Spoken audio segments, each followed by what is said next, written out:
നടിയെ ആക്രമിച്ച കേസിലെ വിചാരണ നടപടികൾ അവസാന ഘട്ടത്തിലേക്ക് പ്രതിഭാഗത്തിന്റെ വാദം ഇന്ന് തുടങ്ങുകയാണ്. അടുത്ത മാസത്തോടെ വിചാരണ നടപടികൾ പൂർത്തിയായേക്കും. തനീഷ് തമ്പി കൊച്ചിയിൽ നിന്ന് വിവരങ്ങളുമായി ചേരുന്നു. തനീഷ്, ഗുഡ് മോർണിംഗ്, പറയൂ.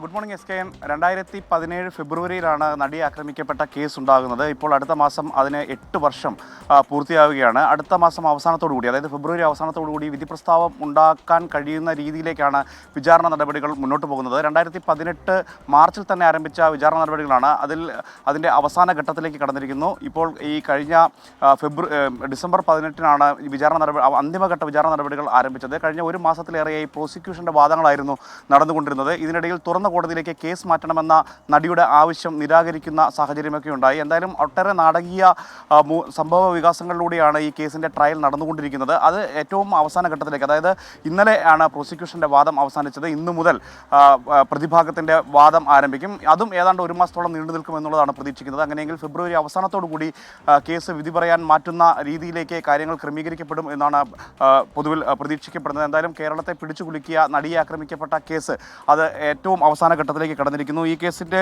പ്രധാന പ്രതിയായ പൾസർ സുനിക്ക് നേരത്തെ സുപ്രീം കോടതി ജാമ്യം അനുവദിച്ചിരുന്നു. കേസിലെ 8ാം പ്രതിയാണ് നടൻ ദിലീപ്. അതൊക്കെ കൊണ്ട് തന്നെ ഏറ്റവും ശ്രദ്ധേയമായ ഒരു കേസ് എന്ന നിലയിലാണ് ഇന്നത്തെ പ്രതിഭാഗത്തിൻ്റെ വിചാരണ നടപടികളിലേക്ക് നമ്മളും ശ്രദ്ധ കേന്ദ്രീകരിക്കാൻ പോകുന്നത്. S K N. Thank you. Tanish തമ്പിയാണ് വിവരങ്ങൾ നൽകിയത്.